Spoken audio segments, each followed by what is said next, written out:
ತಾರಾ. ಬರೆದವರು ವಾಣಿ. ರಾಮಸ್ವಾಮಿಗೆ ರಜಾದಲ್ಲಿ ಮದ್ರಾಸ್ಗೆ ಹೋಗಬೇಕೆಂದು ಆಸೆ. ಕ್ರಿಸ್ಮಸ್ ಸೀಸನ್ ಮದ್ರಾಸಿನಲ್ಲಿ ಬಹಳ ಚೆನ್ನಾಗಿರುತ್ತೆ. ಪಾರ್ಕ್ ಫೇರ್ನ ನೋಡೋದಕ್ಕಂತೂ 2 ಕಣ್ ಸಾಲದು. ಆ ಮನೆಗಳು, ಅಂಗಡಿಗಳು ನೋಡಕ್ಕೆ ಒಂದ್ ಚೆನ್ನ ಎಂದು ಯಾರೋ ಹೇಳಿಬಿಟ್ಟಿದ್ದರು. ಹೋಗಲೋ ಬೇಡವೋ ಎಂದು ಯೋಚನೆ ಮಾಡುತ್ತಿರುವಾಗ ಆಳು ಒಂದು ಕಾಗದ ತಂದುಕೊಟ್ಟ. ಕಾಗದ ಚಂದ್ರಶೇಖರನದು. ಚಂದ್ರಶೇಖರ ರಾಮಸ್ವಾಮಿಗೆ ಹಳೆಯ ಸ್ನೇಹಿತ. ರಜಾದಲ್ಲಿ ಖಂಡಿತ ತಮ್ಮ ಊರಿಗೆ ಬಂದೇ ಬರಬೇಕೆಂದು, ಹಳ್ಳಿ ಬಡವರ ಮನೆ ಎಂದು ಉದಾಸೀನ ಮಾಡಕೂಡದೆಂದು ಮನ ಕರಗುವ ಹಾಗೆ ಬರೆದಿದ್ದ. ರಾಮಸ್ವಾಮಿಗೆ ಆಶ್ಚರ್ಯವಾಯಿತು. ಹಾಸ್ಟೆಲ್ಗೆ ಹೋದರೆ 1 ಲೋಟ ಕಾಫಿ ಕೊಡುವುದೇ ಕಷ್ಟವಾಗಿತ್ತು. ಅಂಥವನು ಊರಿಗೆ ಬಾ ಎಂದು ಬರೆಯಬೇಕಾದರೆ ಏನೋ ಉದ್ದೇಶವಿರಬೇಕು. ಉದ್ದೇಶವೇನಾದ್ರೂ ಇರ್ಲಿ, ಈಗ ಇಲ್ಲಿಗೆ ಹೋಗಲೋ ಅಲ್ಲಿಗೆ ಹೋಗಲೋ? ಒಂದು ಕಡೆ ಮದ್ರಾಸು, ದೊಡ್ಡ ಪಟ್ಟಣ, ನೋಡತಕ್ಕ ಸ್ಥಳ, ಜೊತೆಗೆ ಸಮುದ್ರ, ನಾನೆಂದೂ ನೋಡದಿದ್ದ ಸಮುದ್ರ. ಅದರ ವಿಚಾರವಾಗಿ ಬಹಳ ಕೇಳಿದ್ದ. ದೂರದಿಂದ ನೋಡಿದರೆ ಸಮುದ್ರ ರಾಜ ನೀಲಾಂಬರವನ್ನುಟ್ಟುಕೊಂಡು ನಲಿಯುತ್ತಿದ್ದಾನೇನೋ ಎನ್ನುವ ಹಾಗೆ ಕಾಣುತ್ತೆ. ಸೂರ್ಯ ಹುಟ್ಟುವಾಗ ಅರುಣನ ಕಿರಣಗಳು ನೀರಿನ ಮೇಲೆ ಬಿದ್ರೆ ಏನು ಸೊಗಸು ಗೊತ್ತೋ ನೋಡೋದಕ್ಕೆ. ಆ ಪರ್ವತಾಕಾರದ ಅಲೆಗಳು ದಡದಲ್ಲಿ ಹೋಗಿ ನಿಂತುಕೊಂಡರೆ ನಮ್ಮ ಕಾಲ ಮೇಲೆ ಉರುಳಿಕೊಂಡು ಹೋಗುವಾಗ ಅದೆಷ್ಟು ಚೆನ್ನಾಗಿರುತ್ತೋ. ಇನ್ನು ಆ ಮರಳೋ ನೋಡ್ತಾ ಇದ್ದ ಹಾಗೆ ಬಿದ್ದು ಉರುಳಾಡಲೇ ಅನ್ನೋ ಹಾಗೆ ಆಗತ್ತೆ. ಅಲ್ಲಿ ಕುಳಿತು ಸಮುದ್ರ ನೋಡ್ತಾ ಇದ್ರೆ ಹೊತ್ತು ಹೋದದೇ ಗೊತ್ತಾಗೋದಿಲ್ಲ. ಇದನ್ನೆಲ್ಲ ಕೇಳಿದಾಗಿನಿಂದ ತಾನು 1 ಸಲ ಹೋಗಿ ಆ ಸುಖವನ್ನೆಲ್ಲ ಅನುಭವಿಸಿಯೇ ಬರಬೇಕೆಂದು ಇಷ್ಟ. ಆದರೆ ಹಳ್ಳಿ ಯೋಚನೆ ಬರುತ್ತಿದ್ದ ಹಾಗೆ ಮದ್ರಾಸ್ನಲ್ಲಿ ಗುರುತು ಕಂಡೂರು ಯಾರೂ ಇಲ್ಲ. ಅಥವಾ ಒಬ್ಬಿಬ್ರಿದ್ರು ಆ ಮಹಾಪಟ್ಟಣದಲ್ಲಿ ಎಲ್ಲಿ ಅಂತ ಹುಡ್ಕೋದು? ಅದೇನು ನಮ್ಮೂರೇ, ಯಾರಾದ್ರೂ ಒಬ್ರು ದೊಡ್ಡ ಮನುಷ್ಯರ ಹೆಸರನ್ನ ಹೇಳಿದ್ರೆ ಚಿಕ್ಕ ಹುಡುಗನಾದ್ರೂ ಅವ್ರ ಮನೆ ತೋರಿಸ್ಬಿಡ್ತಾನೆ. ಅಲ್ಲಿ ಇಂಥವರದೆಷ್ಟು ಜನಾನು. ಅಲ್ಲದೆ ಅಲ್ಲೇನು ಚಂದುವಿನಂತ ಸ್ನೇಹಿತರ ಮನೆ ಇದೆಯೇ? ಕೊನೆಗೆ ಹಳ್ಳಿಗೆ ಹೋಗಬೇಕೆಂದು ನಿರ್ಧಾರವಾಯಿತು. ಬದುಕಿದ್ರೆ ಮುಂದಿನ ವರ್ಷ ಮದ್ರಾಸ್ಗೆ ಹೋಗೋಣ ಅಂದುಕೊಂಡ. ನಾಳೆಯಿಂದ ರಜೆ ಶುರು. ಬೆಳಗ್ಗೆ ರೈಲಿಗೆ ಹೋಗುವುದೇ ವಾಸಿ, ಮಧ್ಯಾಹ್ನದ ಹೊತ್ತಿಗೆ ಊರಿಗೆ ಸೇರಬಹುದು ಎಂದುಕೊಂಡ. ಸರಿ, ಮಧ್ಯಾಹ್ನವೆಲ್ಲ ಬಟ್ಟೆ ಬರೆ ಕಟ್ಟುವ ಸಡಗರವೇ ಸಡಗರ. ಬಟ್ಟೆ, ಕನ್ನಡಿ, ಬಾಚಣಿಗೆ, ಹೇರ್ ಆಯಿಲ್, ಸೋಪು, ಕ್ಷೌರದ ಕತ್ತಿ, ಟೂತ್ ಪೌಡರ್, ಇದೆಲ್ಲದರ ಜೊತೆಗೆ ತನ್ನ ಹೊಸ ಕ್ಯಾಮೆರಾ. ಅಲ್ಲಿ ನ್ಯಾಚುರಲ್ ಸೀನರಿ ಫೋಟೋ ತೆಗೆಯೋದಿಕ್ಕೆ. ಇಷ್ಟೆಲ್ಲ ಆಗೋ ಹೊತ್ತಿಗೆ ಸಾಯಂಕಾಲವೇ ಆಯ್ತು. ಇನ್ನು ಹಾಸಿಗೆ ಕಟ್ಟುವುದೊಂದೇ ಬಾಕಿ. ಬೆಳಗ್ಗೆ ಹೊತ್ತಿಗೆ ಮುಂಚೆ ಎದ್ದು ಕಟ್ಟಿಕೊಂಡ್ರಾಯ್ತು.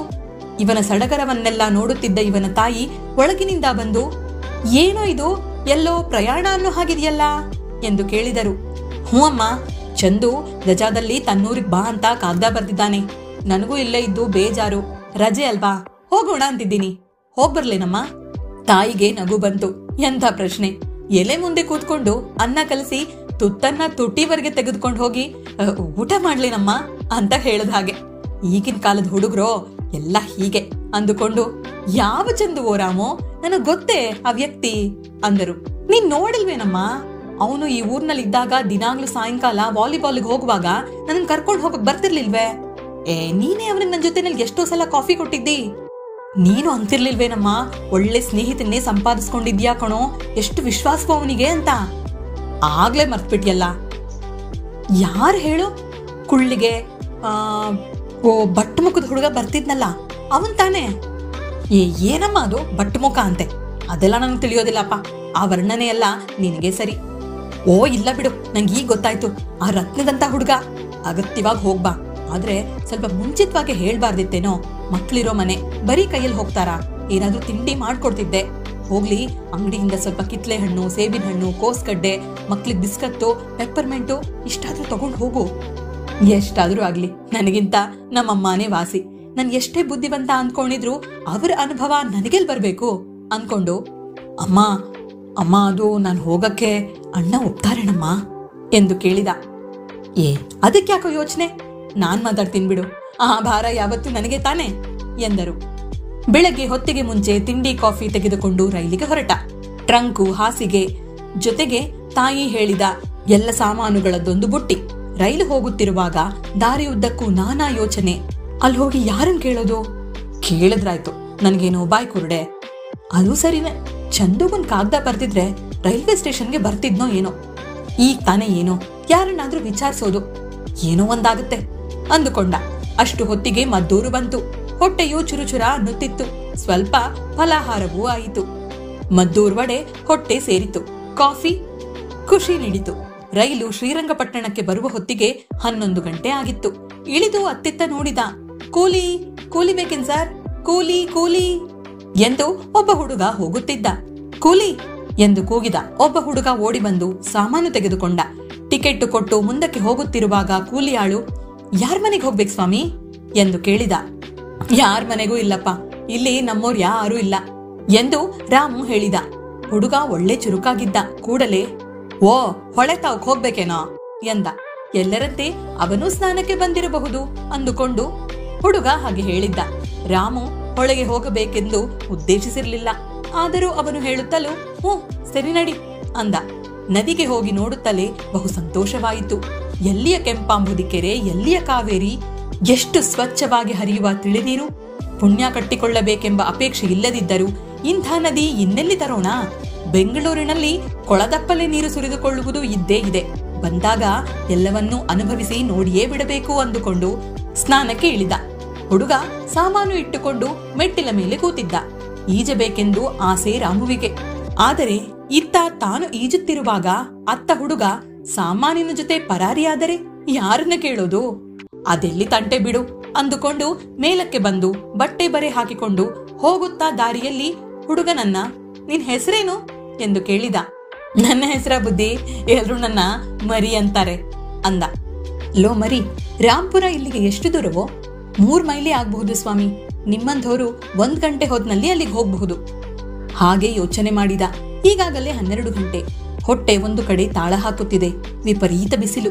ಈಗ ಹೋಗುವುದಕ್ಕಿಂತಲೂ ಇಲ್ಲೇ ಎಲ್ಲಾದರೂ ಹೋಟೆಲು ಇದ್ದರೆ ಊಟ ಮಾಡಿಕೊಂಡು 4 ಗಂಟೆ ಮೇಲೆ ಬಿಸಿಲು ತಂಪಾಗಿಸಿಕೊಂಡು ಹೋಗಬಹುದು. ಅಷ್ಟರಲ್ಲಿ ಈ ಊರನ್ನು ಸ್ವಲ್ಪ ನೋಡಬಹುದಲ್ಲ ಅಂದುಕೊಂಡು, ಮರಿ, ಇಲ್ಲಿ ಒಳ್ಳೆ ಊಟದ ಹೋಟ್ಲು ಎಲ್ಲಿದೆ ಎಂದು ಕೇಳಿದ. ಇದೇ ಬುದ್ಧಿ, ನೀವು ದೇವರ ಗುಡಿಗೆ ಹೋಗೋದಿಲ್ವೇ ರಂಗನಾಥನನ್ನು ನೋಡೋದಕ್ಕೆ ಎಂದು ಕೇಳಿದ. ಓ, ಇದು ಬೇರೆ ಇದೆಯೋ, ಅದನ್ನ ನೋಡ್ಕೊಂಡೇ ಹೋಗೋಣ ಅಂದುಕೊಂಡು ಅಲ್ಲಿಗೆ ಹೋದ. ದೇವರ ದರ್ಶನವೂ ಆಯಿತು. ಏನು ಅಜಾನುಬಾಹು ರಂಗನಾಥ! ಆ ಉದ್ದಕ್ಕೂ ಈ ಉದ್ದಕ್ಕೂ ಏಕವಾಗಿ ಮಲಗಿಬಿಟ್ಟಿದ್ದಾನೆ. ರಾಮುವಿಗೆ ದೇವರನ್ನು ನೋಡುತ್ತಲೇ ಒಂದೇ ಯೋಚನೆ, ಈ ದೇವರಿಗೆ ಪಂಚೆ ಎಲ್ಲಿಂದ ತರುತ್ತಾರೆ ಅಂತ. ಇಷ್ಟಕ್ಕೂ ರಂಗನಾಥನೇನು ಬಿಡಿ ಶ್ರೀಮಂತ, ಸ್ವಂತವಾಗಿ ಒಂದು ಮಗ್ಗವನ್ನೇ ಇಟ್ಟಿರಬಹುದು. ಹೇಗೆ ಶ್ರೀಮಂತ ಎಂದು ಕೇಳುತ್ತೀರೋ ಕೇಳಿ ಹೇಳ್ತೇನೆ. ಅವನು ಪೂಜಾರಿನ? ಅದೇನು ಸ್ವಾಮಿ ತಲೆ ಕೆಳಗಿರೋದು ಎಂದು ಕೇಳಿದ. ಅದಕ್ಕೆ ಅವನು, ಕೊಳಗ ಸ್ವಾಮಿ, ಒಂದಾನೊಂದು ಕಾಲದಲ್ಲಿ ರಂಗನಾಥ ತನ್ನ ದುಡ್ಡು ಎಷ್ಟಿದೆ ಎಂದು ನೋಡಲು ಕೊಳಗದಲ್ಲಿ ಅಳೀತಾ ಇದ್ದ. ಅಳದು ಅಳದು ಸಾಕಾಯ್ತು. ಆದ್ರೂ ದುಡ್ಡು ಬೇರೆ ಮುಗಿಲೇ ಇಲ್ಲ. ಕೊನೆಗೆ ಬೇಜಾರಾಗಿ ಆ ಕೊಳಗವನ್ನೇ ತಲೆದಿಂಬಾಗಿಸಿಕೊಂಡು ಮಲಗ್ಬಿಟ್ಟ ಎಂದು ಹೇಳಿದ. ಈ ಕಾಲದಲ್ಲಿ ಕೊಳಗದಲ್ಲಿ ಅಳಿಯುವಷ್ಟು ಧಾನ್ಯ ಸಿಕ್ಕೋದೇ ಕಷ್ಟವಾಗಿದೆ. ದುಡ್ಡನ್ನಳಿಬೇಕು ಅಂದ್ರೆ ಶ್ರೀಮಂತನೇ ತಾನೆ. ಅಂತೂ ದೇವರ ದರ್ಶನ ಮಾಡಿಕೊಂಡು ಮರಿ ತೋರಿಸಿದ ಹೋಟೆಲಿಗೆ ಹೋದ. ಅಡಿಗೆ ಹೇಗಿತ್ತೆಂದು ಕೇಳಬೇಡಿ. ಹೊಟ್ಟೆ ಚೆನ್ನಾಗಿ ಕಾದಿದ್ದರಿಂದ ಅದು ಅಮೃತವೇ ಆಗಿತ್ತು. ಊಟ ಮಾಡಿ ಸ್ವಲ್ಪ ಸುಧಾರಿಸಿಕೊಂಡು ಊರು ನೋಡುವುದಕ್ಕೆ ಹೋದ. ಶ್ರೀರಂಗಪಟ್ಟಣ ಒಳ್ಳೆ ವೈಭವವಾದ ಪಟ್ಟಣ.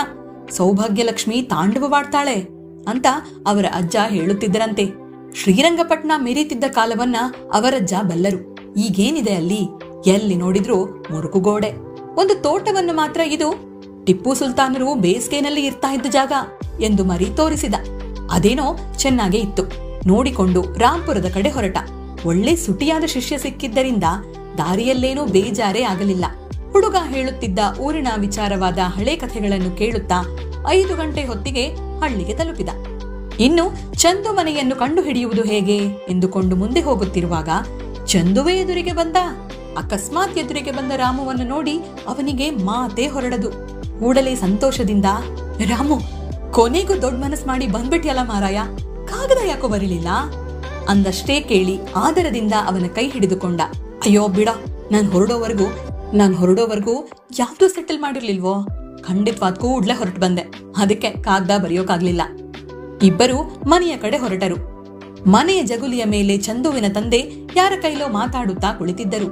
ಚಂದು ಅವರಿಗೆ, ಅಪ್ಪ, ಇವ್ರೇ ರಾಮಸ್ವಾಮಿ, ನನ್ ರಜಾದಲ್ಲಿ ಬನ್ನಿ ಅಂತ ಕಾಗದ ಬರೆದಿದ್ದೀನಿ ಅಂತ ಹೇಳಿರ್ಲಿಲ್ವೇ, ಅದಿವ್ರಿಗೇನೆ ಎಂದು ಹೇಳಿದ. ಅವರು ಆದರದಿಂದ, ಬಾಪ್ಪ, ಬಾವಳಕ್ಕೆ ನೀನ್ ಬಂದದ್ದು ಬಹಳ ಸಂತೋಷ ನೋಡು, ಬಾ ಕೂತ್ಕೋ ಬಾ ಎಂದು ಚಾಪೆ ಕಡೆ ಕೈ ತೋರಿಸಿದರು. ರಾಮು ಸಂಕೋಚದಿಂದ ಹೋಗಿ ಒಂದು ಕಡೆ ಕುಳಿತುಕೊಂಡ. ಇವನ ಸಾಮಾನನ್ನು ತೆಗೆಸಿಕೊಂಡು ಚಂದು ಒಳಗೆ ಹೋದ. ಸಾಮಾನ್ಯವಾಗಿ ಹಳ್ಳಿಯ ಮನೆಗಳಲ್ಲಿ ಕೊಠಡಿಗಳು ಹೆಚ್ಚಾಗಿರುವುದಿಲ್ಲ. ಚಂದು ಮನೆಯಲ್ಲಿದ್ದದು 2 ಕೊಠಡಿ. ಒಂದರಲ್ಲಿ ಅವನ ತಂದೆ ಕಾಗದ ಪತ್ರ ಏನೇನೋ ಇಟ್ಟುಕೊಂಡಿದ್ದರು, ಇನ್ನೊಂದರಲ್ಲಿ ಸಾಮಾನು. ಇವನು ಬರುವುದು ಗೊತ್ತಿದ್ದರೆ ಮುಂಚೆಯೇ ಎಲ್ಲವನ್ನೂ ಸಿದ್ಧ ಮಾಡಿರುತ್ತಿದ್ದನೇನೋ. ಪಾಪ, ಅವನೇನು ಬಲ್ಲ. ಬೇಗ ಬೇಗ ಸಾಮಾನೆಲ್ಲವನ್ನೂ ತೆಗೆಸಿ ಕಸಗುಡಿಸುತ್ತಿದ್ದ. ಚಂದುವಿನ ತಂದೆ ರಾಮು ಕೈಲಿ ಮಾತಾಡುತ್ತಾ, ನಿನ್ ವಿಚಾರವೆಲ್ಲ ಬಹಳ ಕೇಳಿದೀನಪ್ಪ. ನಮ್ ಚಂದುಗೆ ನೀನಿದ್ದದ್ದು ಸ್ವಜನಗಳನ್ನ ಬಿಟ್ಟಿದೀನಿ ಅನ್ನೋ ಹಾಗೆ ಇರ್ಲಿಲ್ವಂತೆ. ನಾನೇನ್ ಮಾಡ್ತಿದ್ದೆ ಸರ್, ಅವನ ವಿಶ್ವಾಸ. ಅಯ್ಯೋ ಅದೇನ್ ಬಿಡಿ ಸರ್, ನಾನ್ ಮಾಡಿದ್ದೇನಿದೆ. ಅವನ ವಿಶ್ವಾಸ ಅಷ್ಟ್ರ ಮಟ್ಟಿಗಿದೆ. ಏನಾದ್ರೂ ಸ್ವಲ್ಪ ಮಾಡಿದ್ರು ಬೆಟ್ಟದ ಹಾಗೆ ಅನ್ಕೊಳ್ತಿದ್ದ. ಹಾಗೆ ಇರ್ಬೇಕಲ್ವೇನಪ್ಪ. ತಂದೆ ತಾಯಿಗಳನ್ನ ಬಿಟ್ಟು ಪರಸ್ಥಳದಲ್ಲಿರೋರ್ಗೆ ನಿಮ್ಮಂಥವರೇ ತಾನೇ ದಿಕ್ಕು. ದೇವ್ರ ನಿನ್ನನ್ನ 1000 ಕಾಲ ಚೆನ್ನಾಗಿಟ್ಟಿರ್ಲಿ ಅಂದರು. ಇವರು ಹೀಗೆ ಮಾತನಾಡುತ್ತಿರುವಾಗ ಹುಡುಗರೆಲ್ಲ ಒಳಗಿನಿಂದ ಬಂದು ಬಾಗಿಲ ಸಂದಿನಿಂದ ಇಣುಕಿಣುಕಿ ನೋಡುತ್ತಿದ್ದವು. ಹುಡುಗರಿಗೆ ಬಂದಿರುವವರನ್ನು ನೋಡಬೇಕೆಂದು ಆಸೆ, ಆದರೆ ಈಚೆಗೆ ಬಂದು ನೋಡಲು ಧೈರ್ಯ ಸಾಲದು. ಇದನ್ನು ತಿಳಿದ ಚಂದುವಿನ ತಂದೆ, ಬಂದ್ರೋ ಒಳಿಕೆ, ಬಾಬಾ ಬಂದಿದ್ದಾರೆ ಬನ್ನಿ ಎಂದು ಕರೆದರು. ಆದರೂ ಹುಡುಗರು ಬರಲಿಲ್ಲ. ಒಂದು ಹೆಜ್ಜೆ ಮುಂದಿಟ್ಟು ತಲೆಯನ್ನು ಮಾತ್ರ ಹೊರಗಡೆ ಬಗ್ಗಿಸಿದರು. ಅವರಲ್ಲಿ ಒಂದು ಚಿಕ್ಕ ಹುಡುಗ ಮಾತ್ರ ಹೊರಗೆ ಬಂದು ಬಾಬಾ ಅಂತೆ ಬಾಬಾ ಎಂದು ಕೂಗುತ್ತಾ ಗಟ್ಟಿಯಾಗಿ ನಕ್ಕು ಬಿಟ್ಟಿತು. ಅದನ್ನು ನೋಡಿ ಉಳಿದವರು ಗೊಳ್ಳೆಂದು ನಕ್ಕು ಬಿಟ್ಟರು. ರಾಮುಗೂ ಅವರು ತನ್ನನ್ಯಾಕೆ ಭಾವ ಅಂದುಕೊಂಡರೂ ಗೊತ್ತಾಗಲಿಲ್ಲ. ಆಗಲೇ ಅವನ ಮನಸ್ಸಿನಲ್ಲಿ ಏನೇನೋ ಯೋಚನೆ. ಹಳ್ಳಿಯವರು ಯಾರಾದರೂ ಮನೆಗೆ ಬಂದರೆ ಅವರನ್ನು ವಯೋನುಗುಣವಾಗಿ ಅಜ್ಜ, ಮಾವ, ಭಾವ ಎಂದು ಹೇಳುತ್ತಾರೆ ಅನ್ನೋದು ಅವನಿಗೆ ತಿಳಿಯದು. ಆದರೆ ಹುಡುಗರೆಲ್ಲ ನಕ್ಕಿದ್ದನ್ನು ನೋಡಿ ಅವನಿಗೆ ತುಂಬಾ ನಾಚಿಕೆಯಾಯಿತು. ಅಷ್ಟರಲ್ಲಿ ಚಂದು ಬಂದು ಒಳಕ್ಕೆ ಕರೆದುಕೊಂಡು ಹೋದ. ಚಿಕ್ಕ ಮನೆಯಲ್ಲಿ ಚಾಪೆಯ ಮೇಲೆ ಕುಳಿತು ಇಬ್ಬರು ಮಾತಾಡುತ್ತಿದ್ದರು. ಕಾಫಿ ಬಂತು. ಕುಡಿಯುತ್ತಾ ಇರುವಾಗ ರಾಮು ಬಂದು, ಏನಪ್ಪಾ ಎಲ್ಲಾದ್ರೂ ಕೆಲಸ ನೋಡ್ತಾ ಇದ್ದೀಯಾ ಎಂದು ಕೇಳಿದ. ನೋಡ್ತಿದ್ದೀನಿ ಕಣೋ. 3-4 ಶಾನ್ ಹೋಗ್ತಾನ. ನಮ್ ತಂದೆ ಒಬ್ಬರ ಕೈಲೇ ಆಗ್ತಾ ಇಲ್ಲ. ಇಷ್ಟು ದಿನವೂ ನಮ್ ಚಿಕ್ಕಪ್ಪ ನೋಡ್ಕೋತಿದ್ರು. ಅವ್ರು ಹೋದ್ಮೇಲೆ ನಮ್ ತಂದೆ ಕಷ್ಟ ಆಗ್ಬಿಟ್ಟಿದೆ. ಅದೇ ಕಾರಣಕ್ಕೆ ನಾನು ಓದ್ಬಿಡಿಸಿ ಹಿಂದಕ್ಕೆ ಕರ್ಸ್ಕೊಂಡಿದ್ದು. ತಾಳು, ನಮ್ ತಾಯಿ ಕೂಗೋ ಹಾಗಿದೆ, ಅದ್ ಏನು ಅಂತ ಕೇಳ್ಕೊಂಡ್ ಬರ್ತೀನಿ. ರಾಮು, ಇರಯ್ಯ, 1 ನಿಮಿಷ ನಿಂತ್ಕೋ ಎಂದು ಹೇಳಿ ಬುಟ್ಟಿಯಲ್ಲಿದ್ದ ಪೆಪ್ಪರ್ಮೆಂಟು ಬಿಸ್ಕತ್ ಅನ್ನು ಕೈಗೆ ತೆಗೆದುಕೊಂಡು ಬುಟ್ಟಿಯನ್ನು ಚಂದುವಿನ ಕೈಗೆ ಕೊಟ್ಟ. ಅವನು ಒಳಗೆ ಹೋಗುತ್ತಲೂ ಪುನಃ ಹುಡುಗರೆಲ್ಲ ಬಂದು ಬಾಗಿಲಲ್ಲೇ ನಿಂತುಕೊಂಡರು. ಅವರ ಕಣ್ಣೆಲ್ಲ ರಾಮುವಿನ ಕೈಲಿದ್ದ ಪೆಪ್ಪರ್ಮೆಂಟಿನ ಮೇಲೆ. ಅವರಲ್ಲಿ ಎಲ್ಲರಿಗಿಂತಲೂ ಚಿಕ್ಕವನು ಕಿಟ್ಟು. ಅವನೇ ಅವರೆಲ್ಲರ ಮುಂದಾಳು. ರಾಮು, ಬಾರೋ ಹತ್ರ, ಕೊಡ್ತೀನಿ ಎಂದು ಪೆಪ್ಪರ್ಮೆಂಟ್ ತೋರಿಸಿದ. ಹುಡುಗ ಮೆಲ್ಲಗೆ ಅಂಜುತ್ತಂಜುತ್ತಾ ಹೋಗಿ ಕೈ ನೀಡಿದ. ಕೈಗೆ ಬಂದದ್ದೇ ತಡ ಓಡಿ ಹೋಗಿ ಜೊತೆಯವರೆಲ್ಲರಿಗೂ ತೋರಿಸಿದ. ಕೂಡಲೇ ಹುಡುಗರ ನಾಚಿಕೆಯಿಲ್ಲ ಎಲ್ಲಿ ಹೋಯ್ತೋ. ಭಾವ, ನಂಗೂ ಕೊಡಿ ಭಾವ ಎಂದು ಎಲ್ಲಾ ಒಟ್ಟಿಗೆ ಬಂದು ಸುತ್ತ ನಿಂತು ಬಿಟ್ಟರು. ಗಲಾಟೆ ಮಾಡುವಂಗಿಲ್ಲ, ಕೂತ್ಕೊಳ್ಳಿ ಕೊಡ್ತೀನಿ ಎಂದು ಹೇಳಿ ಹಂಚುವುದಕ್ಕೆ ಶುರು ಮಾಡಿ, ನೀವಿಷ್ಟೇ ಜನ ಏನ್ರೋ ಇರೋದು ಎಂದು ಕೇಳಿದ. ಎಲ್ಲ ಸುಮ್ಮನಿದ್ದರು. ಕಿಟ್ಟು ಮಾತ್ರ ಅಕ್ಕ ಇದ್ದಾಳೆ ಎಂದು ಹೇಳಿದ. ಹಾಗಾದ್ರೆ ಸರಿ ಎಂದು ಹೇಳಿ ಎಲ್ಲಾ ಹಂಚಿಕೊಟ್ಟು, ಆ ಅಕ್ಕನಿಗೂ ಇಲ್ಲಿ ಬಂದು ಎಲ್ಲರ ಹಾಗೆ ಪಾಲ್ ತಗೊಂಡು ಹೋಗು ಅಂತ ಹೇಳು ಎಂದು ಆ ಹುಡುಗನಿಗೆ ಹೇಳಿ ಒಂದೇ ಒಂದು ಪಾಲನ್ನು ತನ್ನ ಹತ್ತಿರ ಇಟ್ಟುಕೊಂಡ. ಏನಯ್ಯ, ಆಯ್ತಾ ಮಕ್ಕಳ ಜೊತೆ ಮಾತುಕತೆ, ಎದಳು, ಕಾಲ್ ತೊಳ್ಕೊ ಎಂದು ಚಂದು ಹೇಳಿದ. ಒಳಗೆ ಹೋದರೆ ಸಾಲಿಗೆ 2 ಮಣೆ, 2 ಬಾಳೆ ಎಲೆ. ರಾಮು ನಿರೀಕ್ಷಿಸಿದ್ದಂತೆ ಅವರೇಕಾಯಿ ಹುಳಿ ಬಹಳ ಚೆನ್ನಾಗಿತ್ತು. ರಾಮುವಿಗೆ ಚಂದು ಹಿಂದೆ ಹೇಳಿದ್ದುದು ಜ್ಞಾಪಕಕ್ಕೆ ಬಂತು. ಹೇ ಚಂದು, ನೀನವತ್ತು ಹಾಸ್ಟೆಲ್ನಲ್ಲಿ ಹೇಳಿದ್ಯಲ್ಲ, ಹಾಗೆ ಇದೆ ಕಣೋ ನಿಮ್ಮೂರು.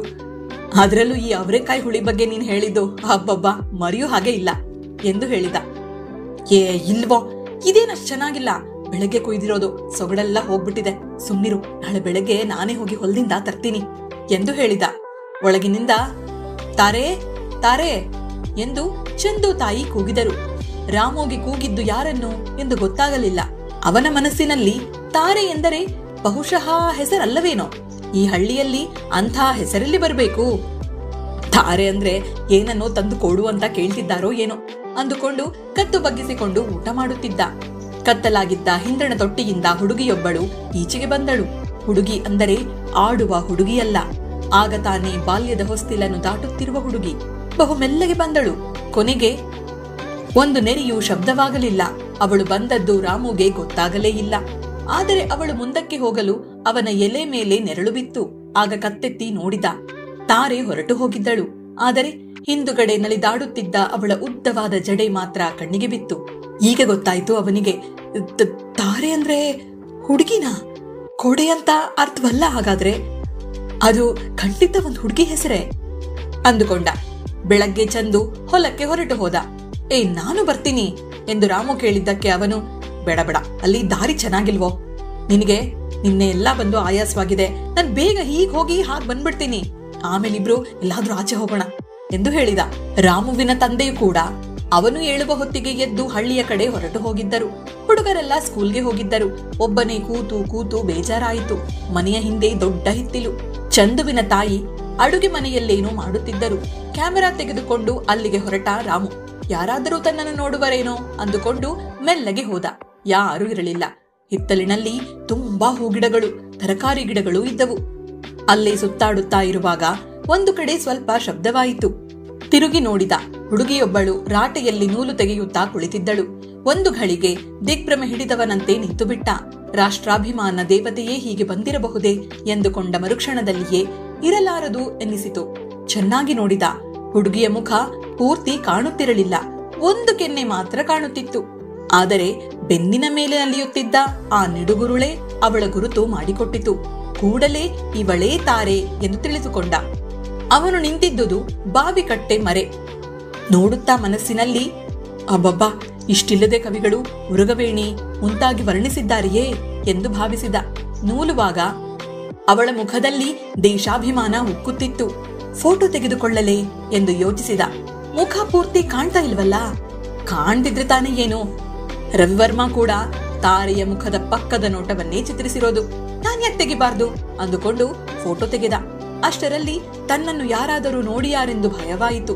ಸದ್ದಿಲ್ಲದೆ ಬಂದ ದಾರಿಯಿಂದಲೇ ಹೊರಟು ಹೋದ. ಸಾಯಂಕಾಲ ಸ್ನೇಹಿತರಿಬ್ಬರು ತಿರುಗಾಡಲು ಹೊರಟರು. ರಾಮು ಯೋಚಿಸಿದ್ದ ಹಾಗೇ ಆಯಿತು.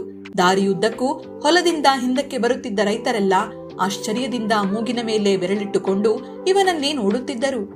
ಸುತ್ತಲೂ ಗದ್ದೆ, ಎಲ್ಲಿ ನೋಡಿದರೂ ಆನಂದದಿಂದ ಓಡಾಡುತ್ತಿರುವ ರೈತರ ಮಕ್ಕಳು. ಸುತ್ತಾಡಿಕೊಂಡು ಕೆರೆ ಹತ್ತಿರ ಬರುವ ಹೊತ್ತಿಗೆ ಸೂರ್ಯ ಆಗ ತಾನೇ ಮನೆಗೆ ಹೊರಡಲು ಅನುವಾಗುತ್ತಿದ್ದ. ಕೆರೆಯ ಪಾರ್ಶ್ವದಲ್ಲಿ ಉದ್ದಕ್ಕೂ ಹೊಂಗೆಯ ಮರಗಳು. ಮರದ ಕೆಳಗೆ ಕುಳಿತು ಸಂಧ್ಯೆಯ ಅಪೂರ್ವ ಲಾವಣ್ಯವನ್ನು ನೋಡುತ್ತಿರುವಾಗ ರಾಮು ಮನಸ್ಸಿನಲ್ಲಿ, ಬಾ, ಈ ಜಾಗ ಎಷ್ಟು ರಮ್ಯವಾಗಿದೆಯಲ್ಲ, ಮದ್ರಾಸಿನ ಸಮುದ್ರ ಅದಿನ್ ಹೇಗಿರುತ್ತೋ ಎಂದು ಚಿಂತಿಸುತ್ತಿದ್ದ. ಹಳ್ಳಿಯ ಹೆಂಗಸರೆಲ್ಲರೂ ಒಬ್ಬೊಬ್ಬರಾಗಿ ಕೆರೆಗೆ ಬಂದು ಹೋಗುತ್ತಿದ್ದರು. ಹುಡುಗಿಯರೆಲ್ಲರೂ ಹೆಜ್ಜೆ ಮುಳುಗುವ ನೀರಿನಲ್ಲಿ ಕಾಲನ್ನಿಟ್ಟು ನೀರು ತುಂಬಿ ನೀರಿನಿಂದ ಅರ್ಧ ಮೇಲಕ್ಕೆತ್ತಿದ ಕೊಡಗಳನ್ನು ಎರಡೂ ಕೈಗಳಲ್ಲಿಯೂ ಹಿಡಿದುಕೊಂಡು ಮಾತನಾಡುತ್ತಿದ್ದರು. ಎಲ್ಲರ ಮುಖದಲ್ಲಿಯೂ ನಗುವಿನ ಲಹರಿ. ಸೂರ್ಯನ ಹೊಂಬಣ್ಣದ ಕಿರಣಗಳು ಮುಖದ ಮೇಲೆ ಬಿದ್ದು ಆ ನಗುವಿಗೆ ಇನ್ನಷ್ಟು ಶೋಭೆಯನ್ನು ಕೊಡುತ್ತಿತ್ತು. ಕ್ರಮವಾಗಿ ಕತ್ತಲಾಯಿತು. ರಾಮು, ಚಂದು ಮತ್ತೆ ಮನೆಗೆ ಹೊರಟರು. ದಾರಿಯುದ್ದಕ್ಕೂ ಎಷ್ಟೋ ಮಾತು, ಮೊದಲಿಲ್ಲ ಕೊನೆಯಿಲ್ಲ. ಮಧ್ಯಾಹ್ನ ಚಿಕ್ಕ ಮನೆಯಲ್ಲಿ ರಾಮು ಒಬ್ಬನೇ ಕುಳಿತಿದ್ದ. ಚಂದುವಿನ ತಮ್ಮ ಅವತ್ತು ಮೇಷ್ಟ್ರು ಹೊಡೆದು ಬಿಟ್ಟರೆಂದು ಅಳುತ್ತಿದ್ದ. ಅಯ್ಯೋ, ಅದೆಷ್ಟು ಅಳ್ತೀಯೋ, ನಾನ್ ಮೇಷ್ಟ್ರಿಗೆ ಹೇಳ್ಬರ್ತೀನಿ ಎಂದು ಚಂದು ತಮ್ಮನೊಡನೆ ಸ್ಕೂಲಿಗೆ ಹೋಗಿದ್ದ. ಇದೇ ಸಮಯವೆಂದು ರಾಮು ತಾನು ಹಿಂದಿನ ದಿನ ತೆಗೆದಿದ್ದ ಫೋಟೋವನ್ನು ಡೆವಲಪ್ ಮಾಡಿ ತೆಗೆದಿದ್ದ ಪ್ರತಿಯನ್ನು ತಿರುಗಿಸಿ ತಿರುಗಿಸಿ ನೋಡುತ್ತಿದ್ದ. ಬಲು ಮುದ್ದಾಗಿತ್ತು. ಈ ತಾರೆಯ ಮುಂದೆ ರವಿವರ್ಮನ ಪಠ ಯಾತಕ್ಕೆ ಬೇಕು? ತಾನು ಕ್ಯಾಮರಾ ತೆಗೆದುಕೊಂಡದ್ದು ಈಗೀಗ ಸಾರ್ಥಕವಾಯಿತು ಎಂದು ತನ್ನ ಜಾಣತನಕ್ಕೆ ತಾನೇ ತಲೆದೂಗುತ್ತಿದ್ದ. ಬಾಗಿಲ ಸಂದಿಯಲ್ಲಿ ತಾರೆ ಮೆಲ್ಲಗೆ ಇಣುಕಿ ನೋಡಿದಳು. ಅದು ಅವನಿಗೆ ಗೊತ್ತಾಗಲಿಲ್ಲ. ಅಣ್ಣನ ಸ್ನೇಹಿತನ ಕೈಲಿ ತನ್ನ ಫೋಟೋವನ್ನು ನೋಡಿ ತಾರೆಗೆ ಬಹಳ ನಾಚಿಕೆಯಾಯಿತು. ಕೂಡಲೇ ಓಡಿ ಹೋದಳು. ಸ್ವಲ್ಪ ಶಬ್ದವಾಯಿತು. ರಾಮು ಗಾಬರಿಯಿಂದ ಫೋಟೋ ಪೆಟ್ಟಿಗೆ ಒಳಗಿಟ್ಟು ತಿರುಗಿ ನೋಡಿದ. ಚಂದು ತಿಂಡಿ ಹಿಡಿದುಕೊಂಡು ಬರುತ್ತಿದ್ದ. ಏನಯ್ಯ ಚಂದು, ಗಾಂಧಿ ಚಳವಳಿ ನಿಮ್ಮೂರ್ಗೂ ಬಂದ್ಬಿಟ್ಟಿದೆ. ನಮ್ ಬೆಂಗಳೂರಿಗೆ ಸರಿ ಇವೆಲ್ಲ ಅನ್ಕೊಂಡಿದ್ನಪ್ಪ. ಅಯ್ಯೋ, ಅದೇನ್ ಹೇಳ್ತಿ ಮಾರಾಯ, ನನ್ ತಂಗಿ ಸರೋಜಿನಿ ಅಪ್ರಾವತಾರ ಆಗ್ಬಿಟ್ಟಿದ್ದಾಳೆ. ಯಾವಾಗ್ಲೂ ಚರಕ ಆಯ್ತು ಅವಳಾಯ್ತು. ಯಾರಾದ್ರೂ ವಿದೇಶಿ ಮಾತೆತ್ತಿದ್ರೆ ದೊಡ್ಡ ಲೆಕ್ಚರೇ ಕೊಟ್ಬಿಡ್ತಾಳೆ. ಓ ಹಾಗೇನು? ನನಗ್ ಬೇಕಾದ್ರೂ ಲೆಕ್ಚರ್ ಕೊಡ್ತಾಳೆ ಅನ್ನು ನಾನು ಕೇಳ್ಬೇಕಲ್ಲ. ಅದಿರ್ಲಿ, ಯಾರೋ ನಿನ್ ತಂಗಿ, ಅವಳು ನೋಡ್ಲೇ ಇಲ್ಲ, ಎಲ್ಲೂ ಓಡಾಡಿದ್ದೇ ಕಾಣೋದಿಲ್ಲ. ಇವತ್ ನಿಮ್ ಕಿಟ್ಟುಗೆ ಪೆಪ್ಪರ್ಮೆಂಟ್ ಕೊಡುವಾಗ ಅಕ್ಕ ಒಬ್ಳಿದ್ದಾಳೆ ಅಂತ ಹೇಳಿದ್ನಪ್ಪ. ಅವಳಿಗೆ ಕೊಡಬೇಕು ಅಂತ ಇಟ್ಕೊಂಡಿದ್ದೆ. ಇಲ್ ನೋಡು, ಅದಿನ್ನು ನನ್ ಕೈನಲ್ಲೇ ಇದೆ. ಅಷ್ಟೇನಾ? ಸುಮ್ನಿರು, ಕೊಡುವಂತೆ ಎಂದು ಹೇಳಿ, ತರಾ ಕಾಫಿ ತಗೊಂಡ್ ಬಾರೆ ಎಂದು ಕೂಗಿದ. ರಾಮುಗೆ ಎದೆ ಡವಡವ ಎನ್ನುತ್ತಿತ್ತು. ಇಷ್ಟಕ್ಕೂ ತಾರೆ ಏನು ಹುಲಿಯೇ? ತಾರೆ ತಟ್ಟೆಯಲ್ಲಿ 2 ಬಟ್ಟಲು ಕಾಫಿ ಇಟ್ಟುಕೊಂಡು ಒಳಕ್ಕೆ ಬಂದು ಮುಂದಿಟ್ಟು ಹೊರಟು ಹೋಗುತ್ತಿದ್ದಳು. ತಾರಾ, ನಿಂತ್ಕೊಳೆ, ಏನ್ ಅರ್ಜೆಂಟು? ನೋಡು, ನನ್ನ ಸ್ನೇಹಿತ ರಾಮು ಅಂತ, ಇವ್ ನಿನಗೆ ಅಲ್ಲಿಂದ ಪೆಪ್ಪರ್ಮೆಂಟ್ ತಂದಿದ್ದಾನೆ, ನಿನಗ್ ಕೊಡ್ಬೇಕಂತೆ ಎಂದು ಚಂದು ಹೇಳಿದ. ತಾರೆ ನಿಂತುಕೊಂಡಳು. ರಾಮು ಜೇಬಿಗೆ ಕೈ ಹಾಕಿ ಬಿಸ್ಕತ್ ಅನ್ನು, ಒಂದು ಪ್ಯಾಕೆಟ್ ಚಾಕೊಲೇಟ್ ಅನ್ನು ಕೈಗೆ ತೆಗೆದುಕೊಂಡ. ತಾರೆ ಕೈ ನೀಡಿದಳು. ಕೈ ನಡುಗುತ್ತಿತ್ತು. ಅದನ್ನು ಅವಳ ಕೈಗೆ ಹಾಕುವ ಹೊತ್ತಿಗೆ ರಾಮುಗೆ ಮೈಯೆಲ್ಲ ಬೆವೆತು ಹೋಗಿತ್ತು. ಚಾಮುಂಡಿ ಬೆಟ್ಟ ಕಡಿದ ಹಾಗೆ. ಇವರಿಬ್ಬರ ಸ್ಥಿತಿಯನ್ನು ನೋಡಿ ಹಿಡಿಸಲಾರದಷ್ಟು ನಗು ಚಂದುವಿಗೆ. ಆದರೂ ಏನೂ ಕಾಣದವನಂತೆ, ತಾರಾ, ಅದ್ರ ಮೇಲೆ ಏನ್ ಬರ್ದಿದೆ ಅಂತ ಗೊತ್ತಾ ಎಂದ. ಏನ್ ಬರ್ದಿದೆ? ಅವನನ್ನೇ ಕೇಳು. ಯಾಕೆ, ಅವನೇನು ನಿನ್ ಗಂಡನೇನೆ? ಇಷ್ಟ್ಯಾಕ್ ನಚ್ಕೋತಿದ್ದಿ? ಏಥು ಹೋಗಣ. ನೋಡು, ತಿನ್ಬೇಕು ಅನ್ನೋ ಇಷ್ಟ ಇದ್ದೆ ಖಂಡಿತ ಕೇಳು, ಇಲ್ಲದೆ ಹಾಗೆ ಏನಾರು ತಿಂದ್ಯೋ ನಿನ್ನ ಜಾತಿನೇ ಕೆಟ್ಟೋಯ್ತು. ತಾರೆಗೆ ಉಭಯ ಸಂಕಟ. ಪಾಪ, ಹುಡುಗಿಗೆ ತಿನ್ನಬೇಕೆಂದು ಆಸೆ ಒಂದು ಕಡೆ, ಮತ್ತೊಂದು ಕಡೆ ಕೇಳದೆ ತಿಂದರೆ ಜಾತಿಯೇ ಹೋಗುತ್ತದೆ ಎಂಬ ಭಯ. ಪಾಪ, ಏನು ಮಾಡ್ತಾಳೆ? ನಿರ್ವಾಹವಿಲ್ಲದೆ ರಾಮು ಕಡೆ ತಿರುಗಿ ಮೆಲ್ಲಗೆ, ಇದರ ಮೇಲೆ ಏನ್ ಬರ್ತಿದೆ ಎಂದು ಕೇಳಿದಳು. ರಾಮು ಮನಸ್ಸಿನಲ್ಲಿಯೇ ಸ್ನೇಹಿತನ ಜಾಣತನಕ್ಕೆ ಮೆಚ್ಚಿದ. ಸ್ವಲ್ಪನಕ್ಕೂ ಮೇಡ್ ಇನ್ ಇಂಗ್ಲೆಂಡ್ ಅಂತ ಬರ್ದಿದೆ ಎಂದ. ಏನು, ಇಂಗ್ಲೆಂಡ್ ನಲ್ಲಿ ಮಾಡಿದ್ದ? ಹಾಗಾದ್ರೆ ನನಗ್ ಬೇಡ, ತಗೊಳ್ಳಿ. ಅರೆ, ಯಾಕೆ? ತುಂಬಾ ರುಚಿಯಾಗಿದೆ, ಮಕ್ಳೆಲ್ಲ ತಿಂದ್ರು, ಎಷ್ಟು ಇಷ್ಟಪಟ್ರು ಗೊತ್ತಾ? ತಗೊಳ್ಳಿ, ಯಾಕೆ ಬೇಡ ಅಂತೀರಿ? ಅದಕ್ಕಿಂತಲೂ ನಮ್ ರಾಗಿ ರೊಟ್ಟಿನೇ ಎಷ್ಟೋ ವಾಸಿ. ಆ ವಿದೇಶಿ ವಸ್ತುವನ್ನ ತಿಂದಿದ್ರೆ ನನ್ ಪ್ರಾಣ ಏನ್ ಹೋಗುಲ್ಲ, ನನಗ್ ಬೇಕಿಲ್ಲ. ರಾಮು ಸ್ವಲ್ಪ ಅಪ್ರತಿಭನಾದ. ಅವನು ಬೆಂಗಳೂರಿನಲ್ಲಿ ಎಷ್ಟೋ ಜನರ ಉದ್ದುದ್ದ ಭಾಷಣಗಳನ್ನು ಕೇಳಿದ್ದ. ಆದರೆ ಯಾವಾಗಲೂ ಹೀಗೆ ಆಗಿರಲಿಲ್ಲ. ಕತ್ತೆತ್ತಿ ನೋಡಿದ. ತಾರೆಯ ಮುಖದ ಮೇಲೆ ಈಗ ನಾಚಿಕೆ ಇರಲಿಲ್ಲ. ಕೇವಲ ಸ್ವಾಭಿಮಾನವೂ ಒಂದು ಬಗೆಯ ದರ್ಪವೂ ಕಾಣುತ್ತಿತ್ತು. ರಾಮು ಬೆಂಗಳೂರಿನಲ್ಲಿ ಅನೇಕ ಹುಡುಗಿಯರನ್ನು ನೋಡಿದ್ದ. ನಾನಾ ತರಹದ ಸಿಲ್ಕ್ ಸೀರೆಗಳನ್ನುಟ್ಟು, ಸೊಟ್ಟ ಬೈತಲೆಗಳನ್ನು ತೆಗೆದು, ಬ್ರೋಷ್ ರಿಬ್ಬನ್ನಿಂದ ಶೋಭಿತರಾಗಿದ್ದ ಅವರನ್ನು ನೋಡಿ ಎಷ್ಟು ಚೆನ್ನಾಗಿದ್ದಾರಲ್ಲ ಅಂದುಕೊಂಡಿದ್ದ. ಆದರೆ ಈಗ ಸಾಧಾರಣವಾದೊಂದು ಕರಿಯ ಪೂನಾ ಸೀರೆಯನ್ನುಟ್ಟು ಸ್ವಾಭಾವಿಕವಾದ ಸೌಂದರ್ಯದಿಂದೊಪ್ಪುತ್ತಿದ್ದ ತಾರೆಯ ಮುಂದೆ ಅವರೆಲ್ಲರ ಸೌಂದರ್ಯವೂ ಅಲ್ಪವಾಗಿ ಕಂಡುಬಂದಿತು. ಹಳ್ಳಿಯಲ್ಲಿ ಪರತಂತ್ರದಲ್ಲಿಯೇ ಹುಡುಗಿಗೆ ಅಷ್ಟು ದೇಶಾಭಿಮಾನವಿರುವಾಗ ತನ್ನಂತಹವನು ಮನಸ್ಸು ಮಾಡಿದರೆ ಏನನ್ನು ತಾನೇ ಮಾಡಲು ಅಸಾಧ್ಯ ಅಂದುಕೊಂಡ. ಸ್ವಲ್ಪ ನಾಚಿಕೆಯೂ ಆಯಿತು. ಕೂಡಲೇ, ಬೇಜಾರಾಗಿದ್ರೆ ತಿನ್ಬೇಡಿ, ಇನ್ಮೇಲೆ ನಾನು ಕೂಡ ಪರದೇಶಿ ಸಾಮಾನನ್ನ ತರಿಸೋದಿಲ್ಲ ಅಂದ. ಹಾಗಾದ್ರೆ ಈ ಬಟ್ಟೆಗೆ ಯಾಕೆ ಇಷ್ಟೊಂದು ದುಡ್ಡು ಹಾಕಿದ್ರಿ? ಕ್ಷಮಿಸಿ, ಅದು ಹಿಂದೆ ತಿಳಿದೇ ಮಾಡಿದ್ದು. ಈಗಿರೋದನ್ನ ಸುಡೋದಿಲ್ಲ, ಮುಂದೆ ತರಿಸೋದಿಲ್ಲ. ಈಗ ನಿಮಗ್ ಕೊಟ್ಟಿರೋದನ್ನ ತಿನ್ಬೋದಲ್ಲ, ಇನ್ನು ಯಾವತ್ತೂ ನಾನ್ ಚಾಕ್ಲೇಟ್ ತರೋದಿಲ್ಲ. ನೀನೀಗ ತಿಂದ್ರೆ ನನ್ಗೊಂಥರ ಸಮಾಧಾನ. ಕೊನೆಯ ಮಾತನ್ನು ಸ್ವಲ್ಪ ದೈನ್ಯದಿಂದಲೇ ಹೇಳಿದ. ತಾರೆಯ ಮನಸ್ಸು ಕರಗಿ ಹೋಯಿತು. ಛೇ, ನಾನ್ ಹೀಗೆಲ್ಲ ಖಂಡಿತವಾಗಿ ಮಾತಾಡ್ಬಾರ್ದಿತ್ತೇನೋ ಅಂದುಕೊಂಡಳು. ಕೂಡಲೇ ನಗುಮುಖದಿಂದ ಅದನ್ನು ಮುರಿದು ಬಾಯಿಗೆ ಹಾಕಿಕೊಂಡಳು. ರಾಮುವು ನಕ್ಕ. ಸ್ವಲ್ಪ ನಾಚಿಕೆಯಾಯಿತು. ಹಿಂತಿರುಗಿ ನೋಡದೆ ಓಡಿ ಹೋದಳು. ರಾಮು ಊರಿಗೆ ಬಂದು ಬಿಟ್ಟ. ಆದರೆ ಮನಸ್ಸು ಮೊದಲಿನಂತೆ ಇರಲಿಲ್ಲ. ಕೂತರೆ ನಿಂತರೆ ಹಳ್ಳಿ, ಹಳ್ಳಿಯೊಳಗಿನ ತಾರೆ ಕಣ್ಣಿಗೆ ಕಟ್ಟಿದಂತಿತ್ತು. ಒಂದು ದಿನ ಬಟ್ಟೆ ಹೊಲಿಸಲು ಅಂಗಡಿಗೆ ಹೋದ. ಅಲ್ಲಿ ಒಂದು ಖದ್ದರ್ ಸೀರೆ ಇತ್ತು. ಕೂಡಲೇ ತಾರೆ ಜ್ಞಾಪಕ ಬಂತು. ಅದನ್ನು ಕೊಂಡುಕೊಂಡು ಪೋಸ್ಟ್ ಆಫೀಸ್ಗೆ ಹೋಗಿ ಚಂದು ಹೆಸರಿಗೆ ಕಳುಹಿಸಿದ.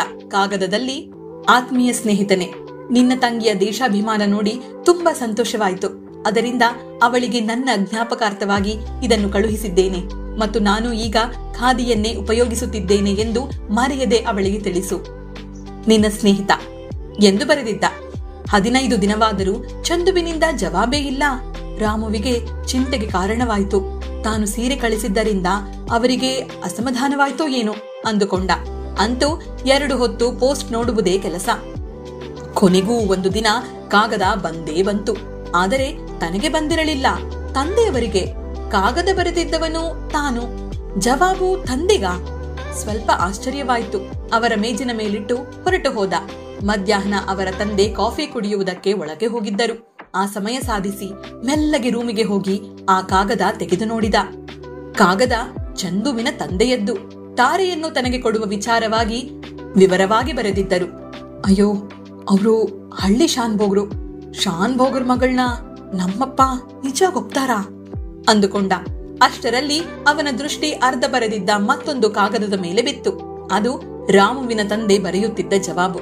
ಈ ಕಾಲದಲ್ಲಿ ಮದುವೆ ವಿಚಾರದಲ್ಲಿ ತಂದೆ ತಾಯಿಗಳ ಜವಾಬ್ದಾರಿ ಕಮ್ಮಿ. ಮುಖ್ಯ ಹುಡುಗರು ಇಷ್ಟಪಡಬೇಕು.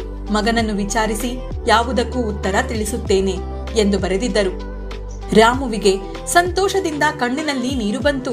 ತಂದೆ ಬಂದಾರೆಂಬ ಭಯದಿಂದ ಕಾಗದವನ್ನು ಅದೇ ಜಾಗದಲ್ಲಿಟ್ಟು ಬೇಗ ಹೊರಗೆ ಹೊರಟು ಹೋದ. ಮದುವೆಯ ದಿನ ರಾಮು ಚಂದುವನ್ನು, ಏನೋ ಚಂದು, ಎಷ್ಟು ಆಟ ಹೂಡಿದ್ಯೋ ಇದಕ್ಕೆ? ರಜದಲ್ಲಿ ಕಾಗದ ಬರೆದಿದ್ಯಲ್ಲ, ಆಗ್ಲೇ ನನಗೂ ಅನುಮಾನ ಬಂದಿತ್ತು. ಇಷ್ಟೆಲ್ಲ ಮಾಡೋ ಅಗತ್ಯ ಏನಿತ್ತು? ಸುಮ್ನೆ ನಿಮ್ ತಂದೆ ಈ ವಿಚಾರವಾಗಿ ಕಾಗದ ಬರೆದಿದ್ರೆ ಆಗ್ತಿರ್ಲಿಲ್ವೇ?